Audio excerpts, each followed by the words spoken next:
Olá pessoal, tudo bem? Eu me chamo Caroline. Eu vou falar um pouquinho da minha formação para vocês, tá? Eu sou da cidade de Quaraí, nativa da cidade de Quaraí, moro em Santa Maria já há mais de 20 anos. Na verdade, eu vim aqui para estudar, né? Terminei o ensino médio em Quaraí e vim para estudar em Santa Maria. Então, eu acabei fazendo meu sonho era ser psicóloga. Só que eu me deparei com uma oportunidade de fazer um outro vestibular na época e me tornei professora de língua espanhola também. Então, a minha formação é psicologia, letras e espanhol. Depois disso, eu fiz uma pós-graduação em gestão educacional. Depois, eu iniciei um mestrado em letras, linguística aplicada. Depois, eu fiz uma outra especialização em TICs, né, com a tecnologia aliada à educação, né. Após isso, eu iniciei meu doutorado em educação, que eu estou finalizando, estou no último semestre agora. E nesse meio tempo do doutorado, eu fiz uma terceira graduação em letras português. Aí a gente para pensar assim, meu Deus, um monte de coisa, né? Um monte de cursos. Mas a impressão que a gente tem é que falta muito ainda, né? Eu tenho essa impressão que falta muito ainda, que eu tenho muita coisa ainda para me aperfeiçoar, para superar, para melhorar, né? E por que eu fui fazendo mais cursos, né? Na busca dessa complementação, na busca desse aperfeiçoamento, né? Então, isso eu acho muito importante. Eu admiro quem faz uma pós-graduação, quem faz continua seus estudos, né? Porque nós, enquanto docentes, professores, essa questão da formação permanente, formação continuada é muito importante. Muito importante. A gente sempre está buscando inovar, ampliar a nossa forma de dar aula, né? Tudo para poder contribuir com o processo de ensino-aprendizagem, com a aprendizagem do nosso estudante, do nosso aluno, né? Então, daí também a gente, pensando em época de pandemia e também pensando em todas as evoluções, né, que a gente está vivendo e que, na verdade, essa questão da tecnologia, o que ela nos permite, tem algumas coisas muito simples, assim, que eu confesso para vocês que há um tempo já eu uso, tanto enquanto estudante, tanto enquanto professora, né? Então, por exemplo, a questão do Whats, né? Um dia desse eu tinha um trabalho para apresentar no meu doutorado com um colega, trabalho em dupla, e nós conversamos por WhatsApp sem problema qualquer. Meu colega mora em outra cidade, época de quarentena não tem como a gente se encontrar, se reunir pessoalmente, né? Então, tranquilamente, várias vezes nos reunimos e conseguimos conversar via WhatsApp. Além disso, gente, a gente conseguiu também conversar via Skype. Então, tudo isso gratuito, né? Tudo isso com um preço muito acessível. Tu tem que ter o quê? Um celular.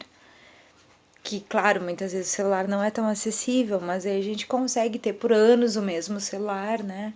Até chegar um tempo que tu vai ter que renovar tudo isso. Mas são formas baratas da gente buscar fazer algo diferente, né? E aí, por exemplo, toda essa questão do Skype a gente acabou inserindo no nosso trabalho, que foi que nós gravamos um vídeo via Skype explicando o texto rapidamente. Aí fizemos uma apresentação em PowerPoint para os colegas com imagens que poderiam estar, ser relacionadas ao texto em questão que nós íamos apresentar. E aí, por fim, fizemos uma outra apresentação, né, em PowerPoint, com slides acerca do texto, né, com algumas falas, algumas partes importantes do texto para a gente poder discutir em aula.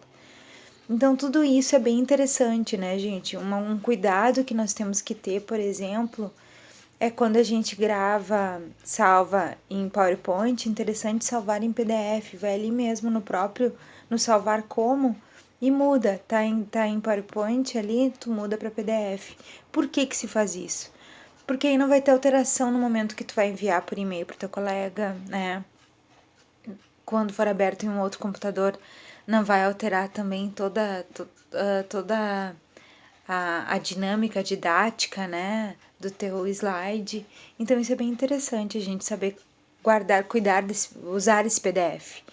né? Então, o que ele faz? Ele não vai ser modificado, ele vai ficar com a mesma estrutura que tu fez no Word ou que tu fez no próprio PowerPoint, né?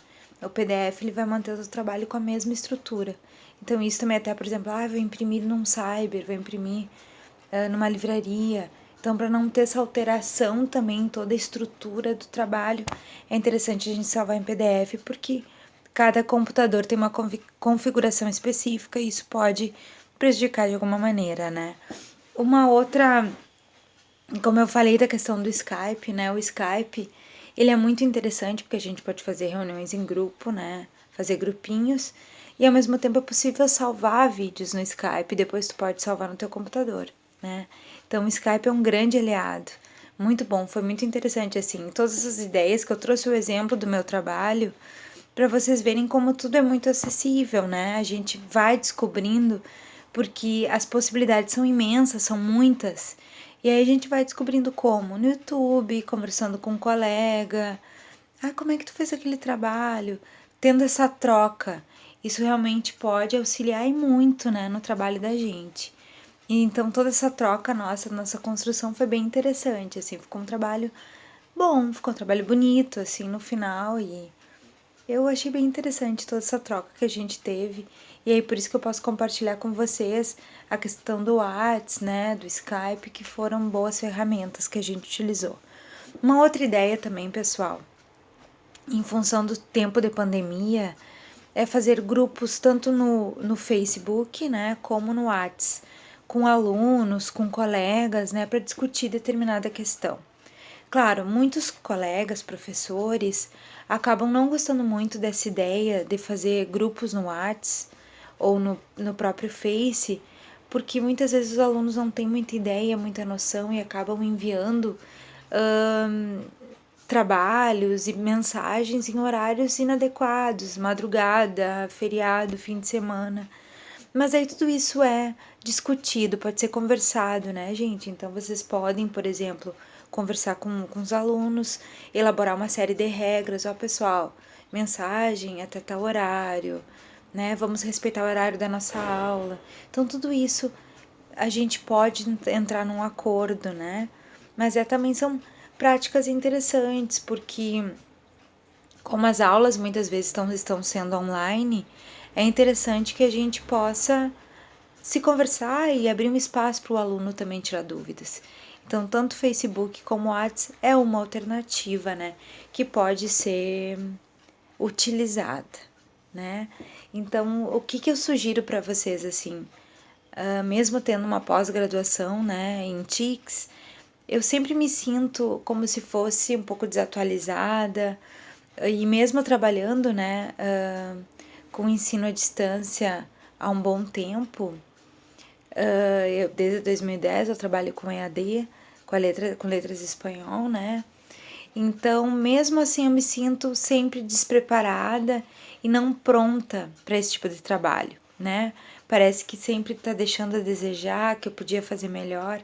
Só que isso eu acho muito interessante, porque a gente acaba pensando assim: não estou pronta, tenho muito que melhorar, tenho várias coisas para aprimorar no meu fazer docente, e isso é motivacional. Isso nos motiva a buscar por coisas novas, a buscar por novos conhecimentos, e isso é extremamente positivo, né?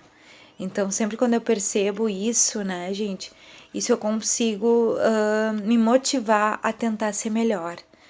Por exemplo, nas minhas práticas, né, como professora de espanhol EAD, eu sempre busquei inserir, junto com gramática, com o que for, dependendo da disciplina que eu era responsável, eu sempre busquei inserir de alguma forma cultura nativa, né?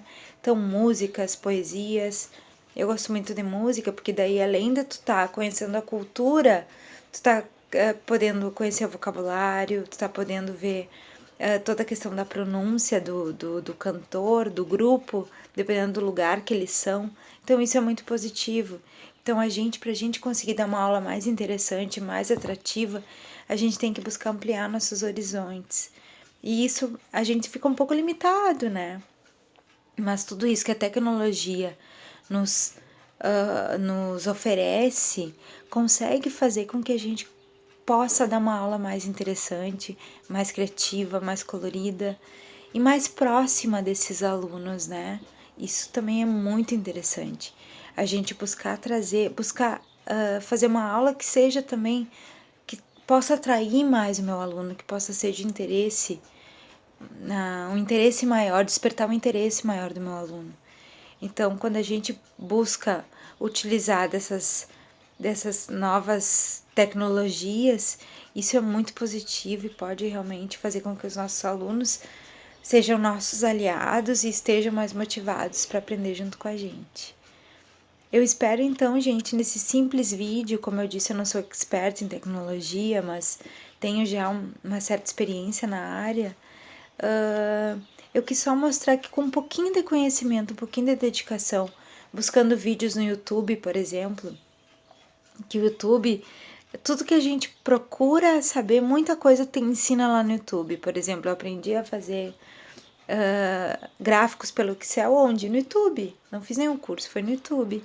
Então, tudo isso a tecnologia nos favorece, nos oportuniza e a gente tem que saber aproveitar. E os nossos alunos, né, que estão sempre no celular, qual é a primeira pessoa que eles dão bom dia pro celular, né? Pessoa. Não é pessoa, óbvio, mas eu quis dizer a primeira coisa que eles têm contato no dia, né, gente, é o celular. Então a gente tem que buscar flexibilizar um pouquinho e estar mais acessível também aos interesses do nosso aluno, né?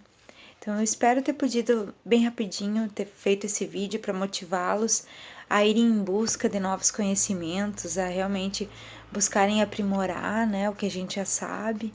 E sempre é tempo de aprender mais, né? E a gente, enquanto professor, tem que estar apto e preparado a essa busca maior. Tá, gente? Um abraço a todos, agradeço a atenção e um excelente curso para vocês.